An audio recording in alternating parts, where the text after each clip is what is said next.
Virus, HMPV, impormasyon at paraan ng pag-iwas. Ano ang HMPV?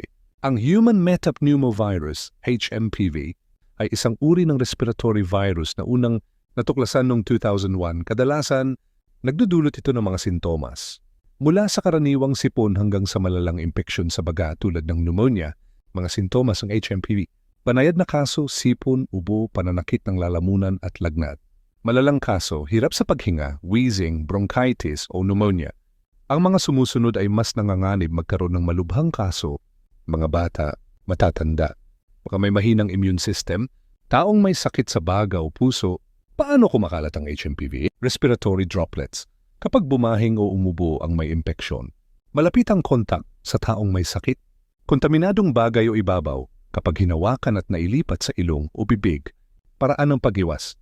Panatilihin ang kalinisan, maghugas ng kamay